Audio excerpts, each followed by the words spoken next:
Stop ignoring these signs. Most hormone imbalance symptoms get dismissed for years, not because they're not real, but because the system isn't designed to look for root causes, especially the Western medical system. Your body isn't failing you.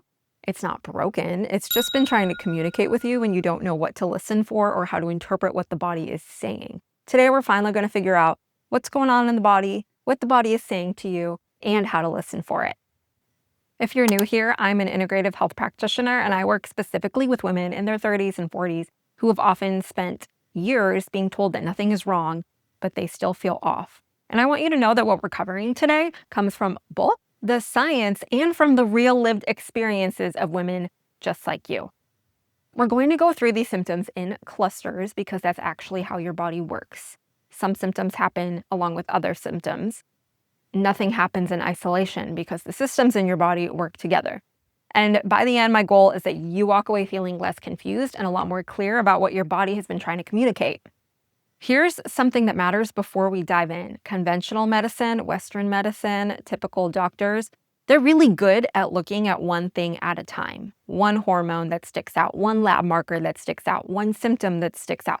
But your body doesn't work in individual silos. And that's exactly why so many women end up sitting across from a doctor and hear the words, "Your labs look fine, there's nothing wrong with you."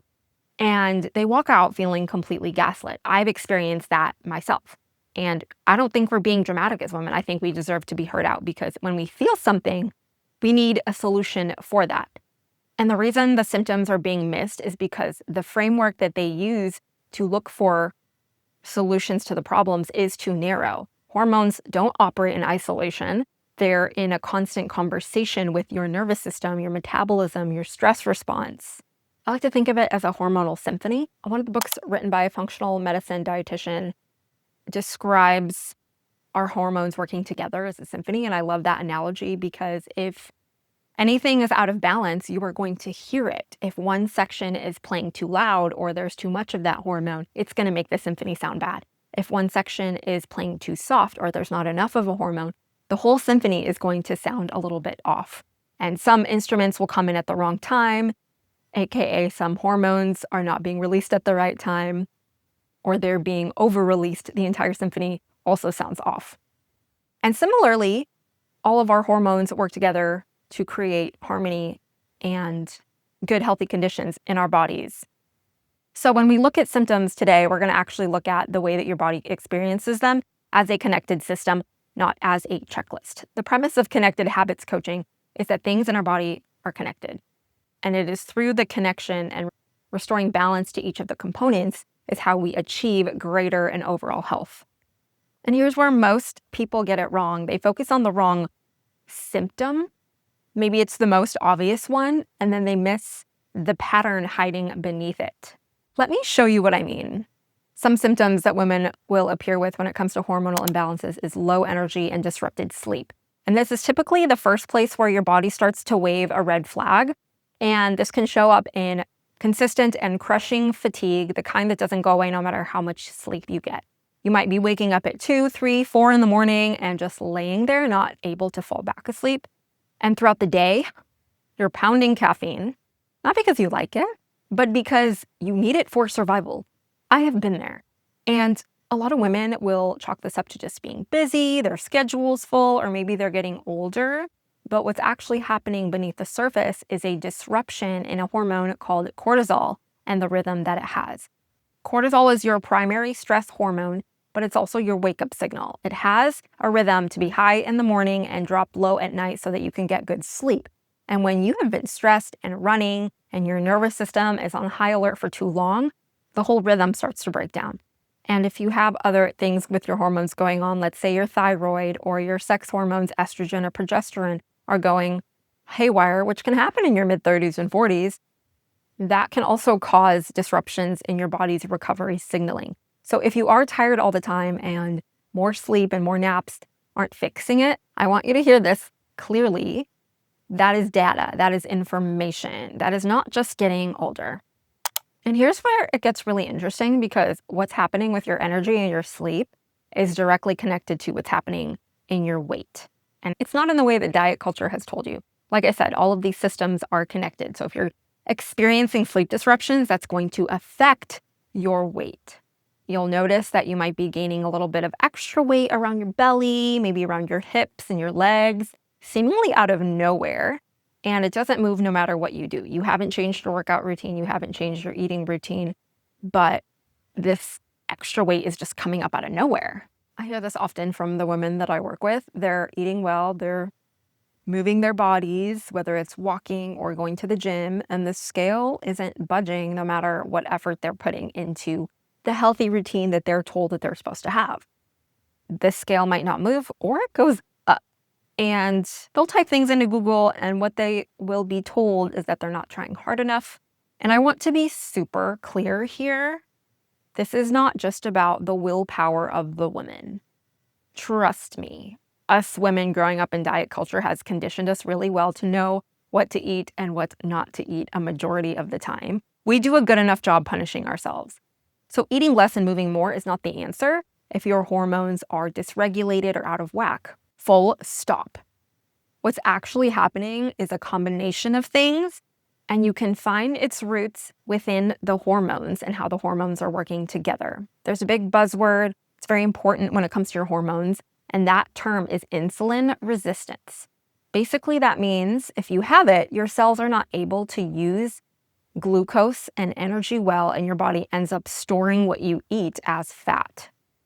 When your insulin is affected by estrogen, the primary female hormone, that can also, when increased, increase your fat storage levels in those same areas that we're talking about, the hips, the thighs, the belly.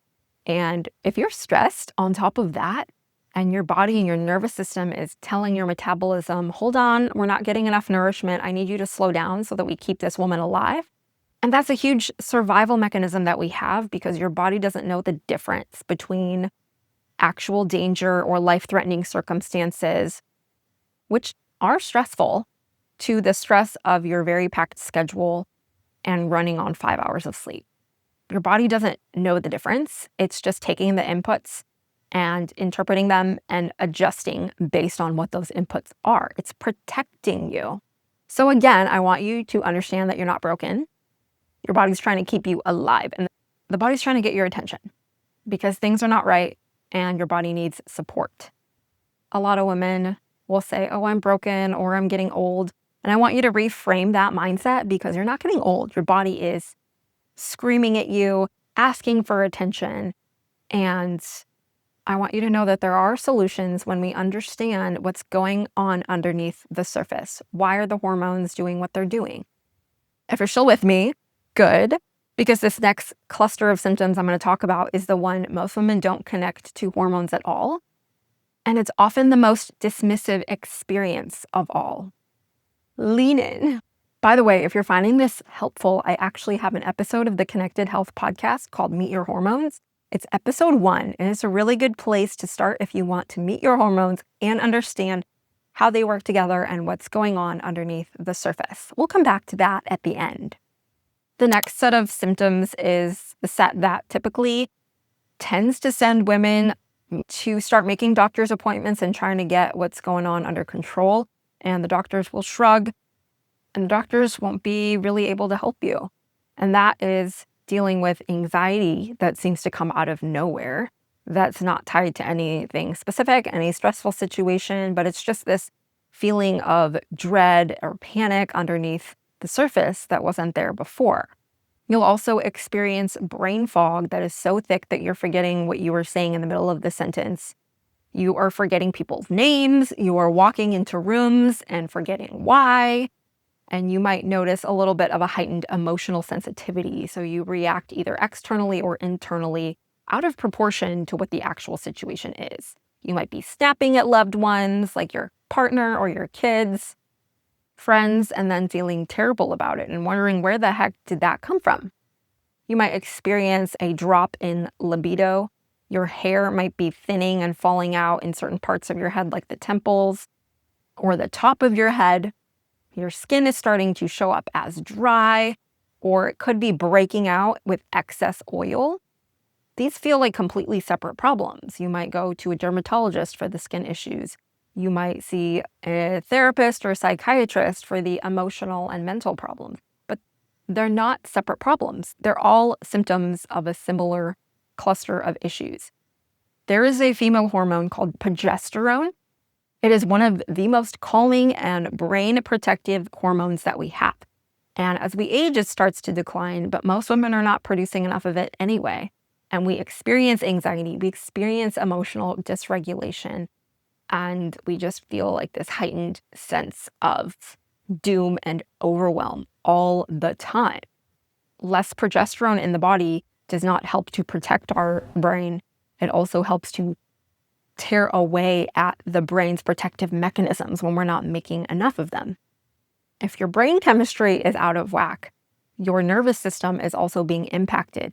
And all of the stress, all of the anxiety, all of the mood switches and changes all tie together because of hormonal imbalances. And if your body feels all this stress and overstimulation, your body doesn't feel safe. And if you don't feel safe, your body doesn't prioritize things like producing progesterone, producing mood stabilization hormones, growing your hair, promoting your libido. And I want you to think about where you are in your situation. What symptoms do you resonate specifically? Do you resonate with more than one? Because that is the pattern that your body is showing you. Hormone imbalances typically look like hormones are being expressed too much or not enough. And there's one thing that ties all of this together, and it is the singular piece that changes how you approach healing entirely. And I'll get to that right now. We're going to pull all of this together: the fatigue, the weight, the mood shifts, the brain fog, the hair loss, the low libido. None of this is random. This is not a sign of you falling apart. It's not just because you're a woman and women are so sensitive. This is your body kind of screeching at you loudly, asking for a different kind of support than it's been getting. Pounding caffeine all day is not going to fix it. Taking extra naps throughout the afternoon or even on the weekends is not going to fix it.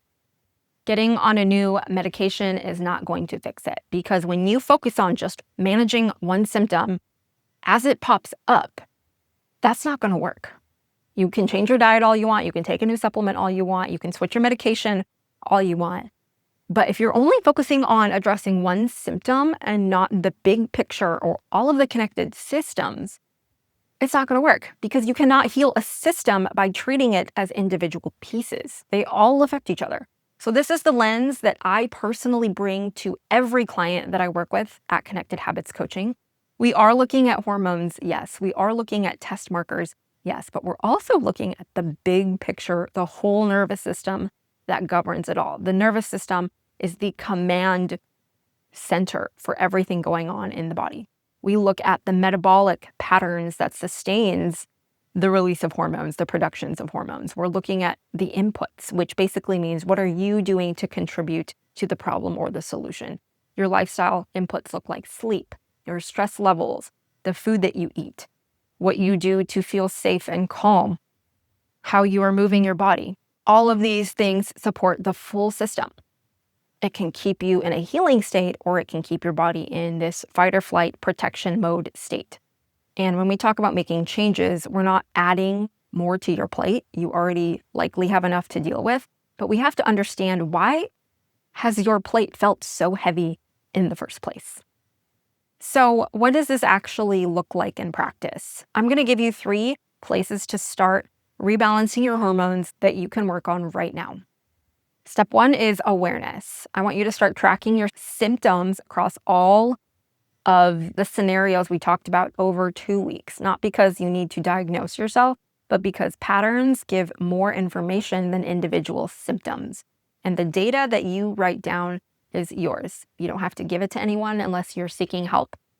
You can write down what time you're waking up in the middle of the night, what time your energy starts to crash, how much caffeine you drink to try to keep up with it. What's your mood like from day to day?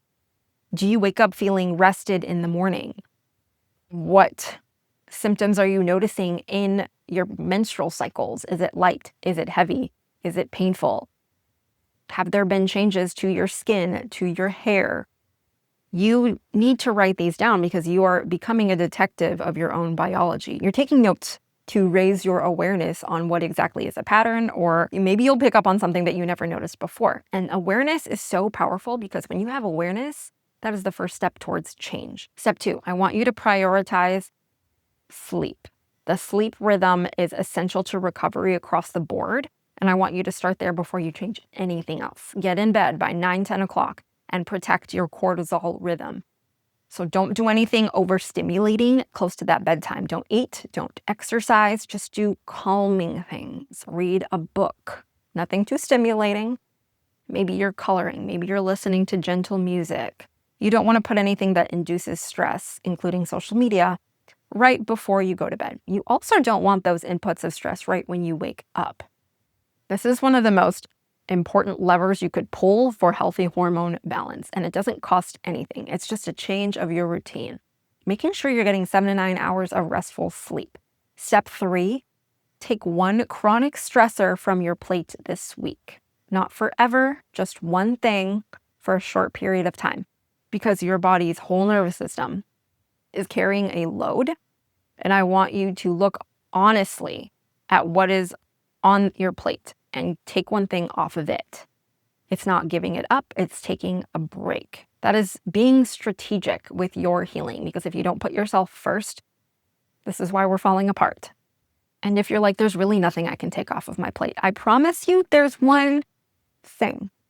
It's not giving it up forever. It's temporarily removing something from your plate. It's giving you a little breathing room, and so that your body can start to come down from that stress level and start to heal. And these suggestions are not quick fixes. They're just the beginning of you working with your body instead of against it. And making that shift of working with your body and working with the rhythms of your body is going to change your health from the inside out. That is the key to root cause healing. Before I send you to the next action step, I want to hear from you. Drop a number in the comments. Drop a 1 if you recognize yourself in any of these symptoms, or drop a 2 if you saw yourself in all of them. I do read every comment and respond to them, and this is the kind of thing that helps me know what I should cover next in my videos. And if you want to keep going deeper on any of this, root causes of hormone imbalances, how to start healing your nervous system, what foods are best to balance your hormones, I have the Connected Health podcast where I've been making episodes talking about balancing hormones. If you're in a place of hormonal imbalance, I suggest you start with episodes 1 through 4 of the podcast, because we cover all of that in those first few episodes. Now that you have a clearer picture of what these symptoms are actually telling you, I want you to go deeper, because now that you know the signs, that's only the first step. After you're done listening to the hormone series, if you suspect you have a hormonal imbalance, I suggest you click the link in the description box where it says hormone quiz, and it'll ask you a series of questions where you answer them. And at the end, once you submit the quiz, I'll get back to you with what potentially could be going on with your hormones and how we can move forward to fix it. It's free to take the quiz and to get the results, so go ahead and click that link today. I want you to remember that you're not broken and your body is not turning against you. It's just trying to get your attention, wave at you, and now you know how to listen. I'll see you in the next video.